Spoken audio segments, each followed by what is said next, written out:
let's get on the top 5 players that the 49ers should be able to sign that are bargains.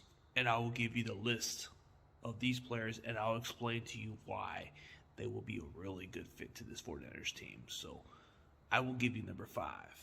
So check it out. Okay, Austin Blythe. Why do I say Austin Blythe? Versatility. He can play center or he can play guard, which is something that Shanahan really covets more of his offensive linemen. And plus, he's played under Sean McVay, and he's played under Andy Reid in Kansas City also. So he would be a guy that probably wouldn't cost too much. Like, you definitely need to protect your franchise quarterback. And a guy like Austin Blythe with savvy experience and playing in this league, he was with the Rams under Sean McVay. He played with Andy Reid. He's solid. He can really get the job done. So I would say if you're looking for a reasonable price, maybe you're looking between $2 to $3 million per year for his service, which isn't too bad of a deal. But who am I to think?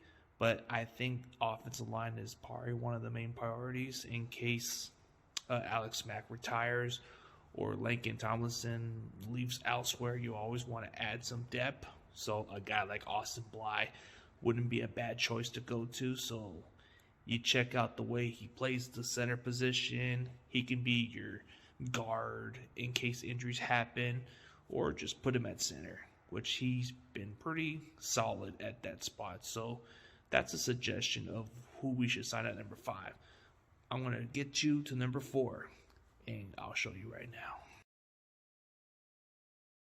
Okay, so number 4 is Cedric Wilson Jr. Why should we sign Cedric Wilson Jr.? It's receiver depth.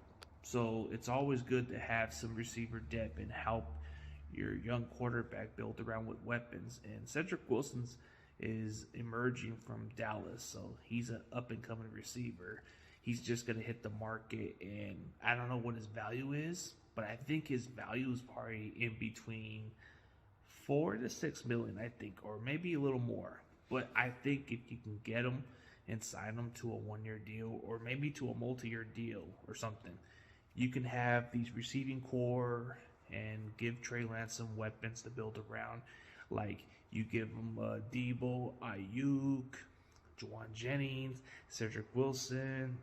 You get what I'm saying. The receiver chemistry, that's what you need. And Cedric Wilson had his breakout season 2021 as a member of the Dallas Cowboys. So he had like 600 plus yards and a really good amount of touchdowns in the red zone. So he's been stepping up when injuries were into play. So when a guy like Michael Gallup was injured, he stepped in and played pretty well. And he's a capable starter. Like, he could be a starter or be the guy on the depth chart, like the 4th receiver. So he wouldn't be a bad choice. So let's get on to number 3, and I'll show you. Okay, so number 3, it's going to be Dante Fowler. Why Dante Fowler? I'll explain why.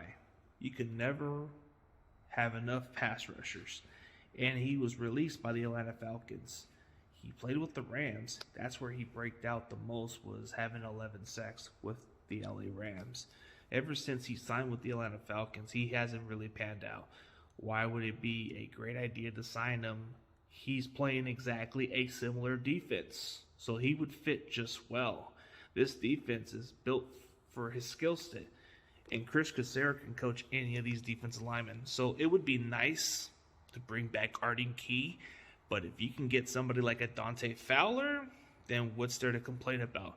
He shouldn't cost as much, Maybe you're looking for him to sign a prove-it deal, a prove-it deal because his value went down. So, that's somebody you can take your investment, and if he pays off, you sign him next year to a big contract. So that's what I'm thinking. So let me know what you guys think. So number 2, I will tell you right now. Okay, so number 2 is Jaron Kearse. Why would I say Jaron Kearse? because Jaquiski Tartt is going to be a free agent. And I don't know how much he's going to cost, but I think his value, even despite the outcome of the game would happen, I think it's going to be hard for us to bring him back. But there's this guy in Dallas by the name of Ron Curse. He's a big, lengthy safety, fits the scheme. You know, they run a similar defense. This guy had his best season as a member of the Dallas Cowboys in 2021. He's been a good guy, solid, good tackler, good player on the field. He probably wouldn't cost much. Like, this guy has the talent, so I think the more he gets his opportunities, the better. He was originally a 5th-round draft pick by the Minnesota Vikings, and he was mostly a special teamer and then elevate himself into the lineup. So I think he's a guy that's ascending, and I think he wouldn't cost as much. Like, if you need somebody to replace somebody like a Jaquiski Tartt, then look no further than Ron Curse. That guy is 6'4", 220 pounds. He plays the position solid. He's more of the in-the-box safety. He'll get the job done. He would be a cheaper option, so that's what I would think. And let's go on to number 1, and I'll tell you right now. And number 1 will be DJ Reed. And I'll explain to you why DJ Reed would probably be my number 1 target. He's familiar with us. He's played with us. He's actually balled out in Seattle and became one of their best cornerbacks.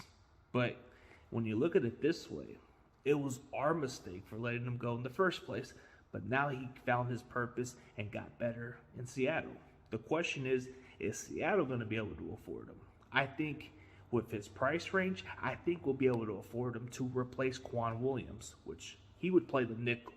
We actually know him pretty well. We should be able to utilize him better this time around. I think he would be a really good pickup. I don't think he's the big name flashy guy, but he's definitely a good option to get in free agency if you want to improve your secondary. This guy is he's really ascending coming out of Seattle, and he would be a good option. Like, I feel like he would fill the void left by Quan Williams. You can't go wrong with Diamadolo Nor also.